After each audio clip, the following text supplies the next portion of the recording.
परमात्मा नहीं आ पाएंगे तो महात्मा को भेज देंगे, ऐसे समझो। आहा, राजस्थान की एक घटना है। मध्य प्रदेश, राजस्थान के और मध्य प्रदेश के बॉर्डर पे लगा हुआ एक गांव था। उस गांव में एक बार कथा हुई, राम कथा। तो जो पंडित जी कथा करने गए वो हनुमान जी के भगत थे, भक्ति करते थे।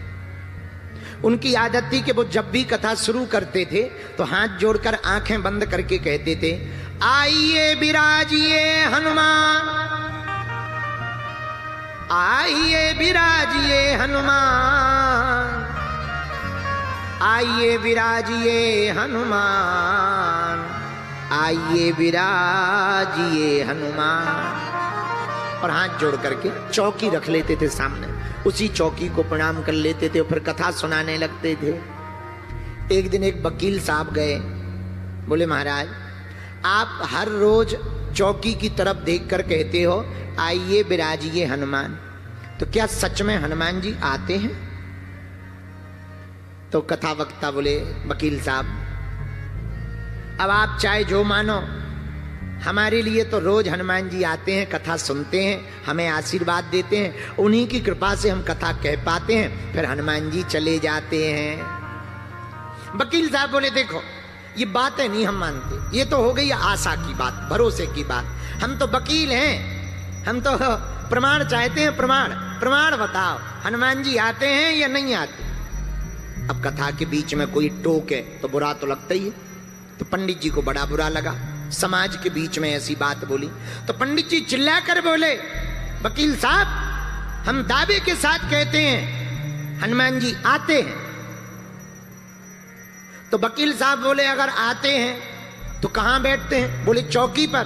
बोले चौकी पर बैठते हैं तो जब हनुमान जी बैठ जाते होंगे तब बजनी तो हो जाती होगी, भारी तो हो जाती होगी कि नहीं?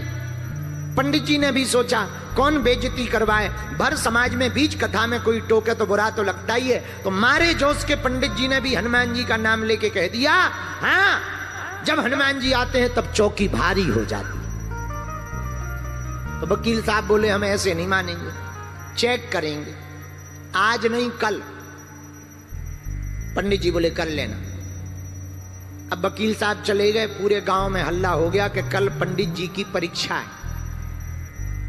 जो बार बार कथा में कहने लगते आइए विराजिए हनुमान, आज चेक किया जाएगा कि हनुमान जी आते या नहीं आते। पंडित जी की आंखों में आंसू आ गए। रात को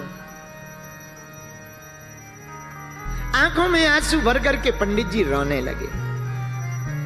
भगवान की याद में हनुमान जी से बोले प्रभु कल वकील आएगा और वो चौकी उठाएगा, और अगर थोड़ा भी वजन नहीं बढ़ा तो वो भर समाज में हमारी बेइज्जती करेगा। हनुमान जी से हाथ जोड़ के बोले पंडित जी प्रभु हमें अपना डर नहीं है, अपने अपमान का भी हमें भय नहीं है, तनक चिंता नहीं है, पर आपकी भी हंसी हो जाए।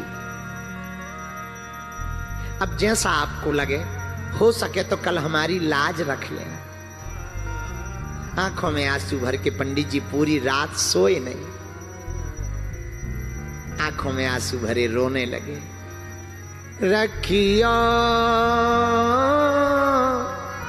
लाज हमारी, रखियो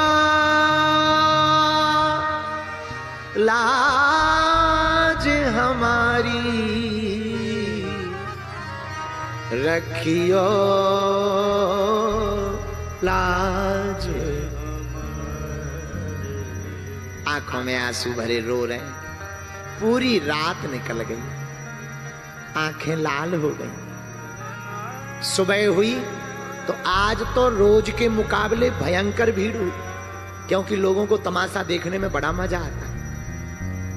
किसी की हंसी हो बड़ा मजा आता है।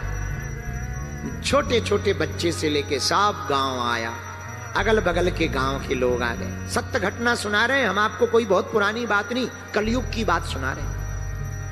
वकील साहब भी आए, बढ़िया कोट वोट पहन करके आए। पंडित जी की आंखें लाल, राम राम राम राम राम राम राम राम जपते हुए बेचारे बैठ गए। सबको प्रणाम किया, व्यासपीठ को प्रणाम किया, कथा कहने के लिए बैठे। वकील साहब बोले, पंडित जी हम आ गए, लेकिन सुनो, मान लो तुम्हारी चौकी पर अगर हनुमान जी नहीं आए तो तुम क्या करोगे? पंडित जी बोले, भैया और तो हम कुछ नहीं कह सकते, आज के बाद हम भगवान की कथा कहना छोड़ देंगे। पर उनसे पूछा लोगों ने, वकील तुम बताओ। वकील बोले, अगर आज हनुमान जी इस चौकी पर होने का आभास करा देंगे तो हम जीवन भर के लिए वकालत छोड़ करके पंडित जी के चेला बन जाए। पंडित जी ने कहा, भैया ना हमें चेला बनाना है, ना हमें प्रभाव दिखाना है, वो तो सब हनुमान जी की कृपा होगी। अब हनुमान जी ही जाने, हनुमान जी की ही लीला। आंखें बंद की पंडित जी ने, आंखें आंसू भरे हुए, और रोज की तरह जो पुकारते थे, आज इतना हृदय से पुकारा, आइए विराजिए हनुमान,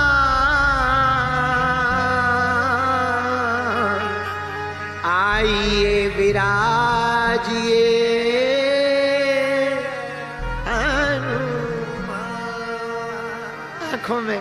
आंखों में आंसू भरे, दोनों हाथ जोड़े हुए, आइए विराज